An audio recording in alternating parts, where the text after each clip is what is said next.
ರೇವಣ್ಣ ಅವ್ರಿಗೂ ಕೂಡ ಇವತ್ತು ಒಂದು ರೀತಿಯಲ್ಲಿ ಬಿಗ್ ಡೇ ಅಂತ ಹೇಳಿದ್ರು ತಪ್ಪಾಗ್ಲಿಕ್ಕಿಲ್ಲ. ಯಾಕೆಂದ್ರೆ ರೇವಣ್ಣ ಅವರಿಗೆ ಸಿಕ್ಕಿರುವ ಜಾಮೀನನ್ನ ಪ್ರಶ್ನಿಸಿ SIT ಅವರು ಹೈಕೋರ್ಟ್ ಹೋಗಿದ್ದಾರೆ.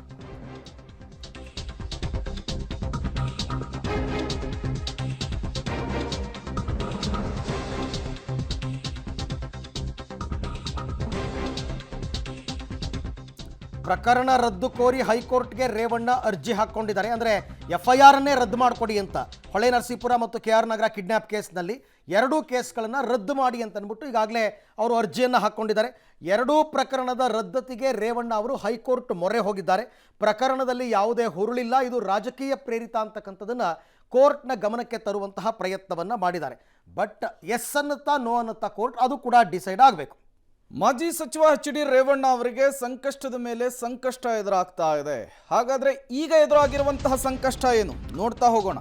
ರೇವಣ್ಣ ಬೇಲ್ ರದ್ದು ಕೋರಿ ಹೈಕೋರ್ಟ್ಗೆ SIT ಅರ್ಜಿಯನ್ನು ಹಾಕಿರುವಂಥದ್ದು. ಇದು ಈಗ ರೇವಣ್ಣನವರಿಗೆ ಬಂದಿರುವಂತಹ ಹೊಸ ಸಂಕಷ್ಟ. ಮೇ 31ಕ್ಕೆ SIT ಸಲ್ಲಿಸಲಿರುವಂತಹ ಅರ್ಜಿಯ ವಿಚಾರಣೆ ನಡೆಯುವಂತಹ ಸಾಧ್ಯತೆ ಇದೆ. ಬಂಧನಕ್ಕೊಳಗಾಗಿದ್ದಂತಹ ರೇವಣ್ಣ ಅವರಿಗೆ ಕೋರ್ಟ್ ಜಾಮೀನನ್ನು ಕೊಟ್ಟಿತ್ತು ಈ ಹಿಂದೆ. ಇದೀಗ ಜಾಮೀನು ರದ್ದು ಕೋರಿ ಹೈಕೋರ್ಟ್ನ ಮೆಟ್ಟಿಲೇರಿದ್ದಾರೆ SIT ಟೀಮ್. ಅವರು ಪ್ರಬಲರು, ಬಲಾಢ್ಯರು, ಸಾಕ್ಷಿಗಳ ಮೇಲೆ ಪ್ರಭಾವ ಬೀರುವಂತಹ ಸಾಧ್ಯತೆ ಇದೆ. ಜೊತೆಗೆ ಅವರ ಮಗದ ಮೇಲೆ ಈ ರೀತಿಯ ಗಂಭೀರ ಆರೋಪ ಕೇಳಿ ಬಂದಿದೆ. ಹಾಗಾಗಿ ಅವರ ಜಾಮೀನನ್ನು ನೀವು ರದ್ದುಗೊಳಿಸಬೇಕು, ಮತ್ತೆ ನೀವು ನ್ಯಾಯಾಂಗ ಬಂಧನಕ್ಕೆ ಅಥವಾ ನಮ್ಮ ಕಸ್ಟಡಿಗೆ ಕೊಡಬೇಕು ಅನ್ನುವಂತಹ ವಿಚಾರವನ್ನು ಪ್ರಸ್ತಾಪಿಸುವಂತಹ ಸಾಧ್ಯತೆ ಇದೆ.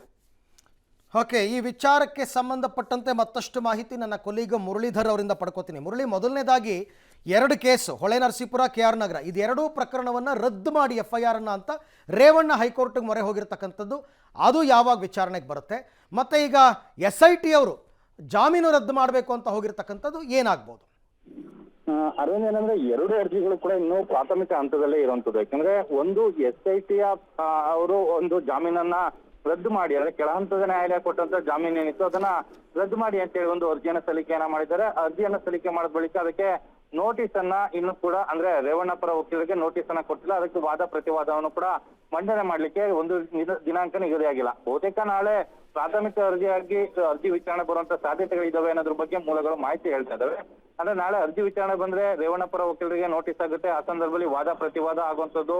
ಅದಕ್ಕೆ ಪೂರಕವಾಗಿ ಅದರ ಬೆನ್ನಲ್ಲೇ ಇನ್ನೊಂದು ಅರ್ಜಿಯನ್ನ ರೇವಣ್ಣ ಅವರು ಹಾಕೊಂಡಿದ್ದಾರೆ. ಅಂದ್ರೆ ತನ್ನ ವಿರುದ್ಧ ದಾಖಲಾಗಿರುವಂತ ಎರಡು ಪ್ರಕರಣಗಳೇನಿತ್ತು, ಎರಡು ಪ್ರಕರಣಗಳ ಅರ್ಜಿಯನ್ನ ಪ್ರಕರಣ FIR ಗಳನ್ನ ರದ್ದು ಮಾಡ್ಬೇಕು ಅಂತ ಹೇಳಿ ಒಂದು ಅರ್ಜಿಯನ್ನ ಸಲ್ಲಿಕೆಯನ್ನ ಮಾಡ್ಕೊಂಡಿದ್ದಾರೆ. ಅಂದ್ರೆ ಹೊಳೆ ನರಸೀಪುರದ ಲೈಂಗಿಕ ದೌರ್ಜನ್ಯ ಪ್ರಕರಣ ಇರ್ಬೋದು ಮತ್ತು KR ನಗರದ ಕಿಡ್ನಾಪ್ ಪ್ರಕರಣ ಇರ್ಬೋದು, ಎರಡೂ ಕೂಡ ಸಮಂಜಸ ಅಲ್ಲ, ಇದು ರಾಜಕೀಯ ಪ್ರೇರಿತ ಅಂತ ಹೇಳಿ ಒಂದು ಆರೋಪವನ್ನ ಮಾಡಿ ಅರ್ಜಿಯನ್ನ ಸಲ್ಲಿಕೆಯನ್ನ ಮಾಡಿರುವಂತದ್ದು. ಇಲ್ಲಿ ಜಾಮೀನ ವಜಾ ಮಾಡ್ಬೇಕು ಅಂತ ಹೇಳಿರುವಂತದ್ದು, ಜೊತೆಗೆ ಇವರು ಪ್ರಕರಣವನ್ನೇ ರದ್ದು ಮಾಡ್ಬೇಕು ಅಂತ ಹೇಳಿರುವಂತದ್ದು. ಇದೇನಾದ್ರು ಕ್ಲಬ್ ಮಾಡಿ ಏನಾದ್ರು ವಿಚಾರಣೆಗೆ ಬರುವಂತ ಸಾಧ್ಯತೆಗಳಿದೆಯಾ ಅಥವಾ ಪ್ರತ್ಯೇಕವಾಗಿ ವಿಚಾರಣೆ ನಡೆಸ್ತಾರ ಅನ್ನೋದು ಬಹುತೇಕ ನಾಳೆ ನಿರ್ಧಾರ ಆಗುತ್ತೆ ಹೈಕೋರ್ಟ್ ನಲ್ಲಿ. ನಿರ್ಧಾರ ಆದ ಬಳಿಕ ಮುಂದಿನ ಪ್ರಕ್ರಿಯೆಗಳು ನಡೆಯುವಂಥದ್ದು. ಇನ್ನು ಎರಡೂ ಅರ್ಜಿಗಳು ಕೂಡ ಪ್ರಾಥಮಿಕ ಹಂತದಲ್ಲಿವೆ. ಮುಂದಿನ ದಿನಗಳಲ್ಲಿ ಅದರ ವಾದ ಪ್ರತಿವಾದ ಜೊತೆಗೆ ಅದರ ಆದೇಶಗಳು ಬರುವಂತದ್ದು.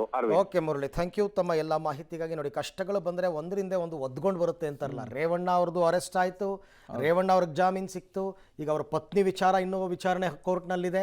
ಜೊತೆಗೆ ನಾಳೆ ಈಗ ಮಗ ಬಂದ ಮೇಲೆ ಆತನದ್ದು ಸುದೀರ್ಘವಾದಂತಹದ್ದು. ಒಟ್ಟಾರೆ ಕೋರ್ಟು ಅಲ್ಕೊಂಡೇ ಇರಬೇಕಾದಂತಹ ಪರಿಸ್ಥಿತಿ. ಈ SIT ತನಿಖೆ ನಡೀತಾ ಇರುವಂತಹ ಸಂದರ್ಭದಲ್ಲಿ ಈ ಕೇಸನ್ನು ಕ್ವಾಶ್ ಮಾಡ್ಕೊಳ್ಳೋಕೆ ಅವಕಾಶ ತುಂಬಾ ಕಡಿಮೆ ಅನ್ಸುತ್ತೆ. ತುಂಬಾ ಕಡಿಮೆ. ಬಟ್ ಇವ್ರ ಪ್ರಯತ್ನ ಇವ್ರು ಪಡ್ತಾ ಇದ್ದಾರೆ.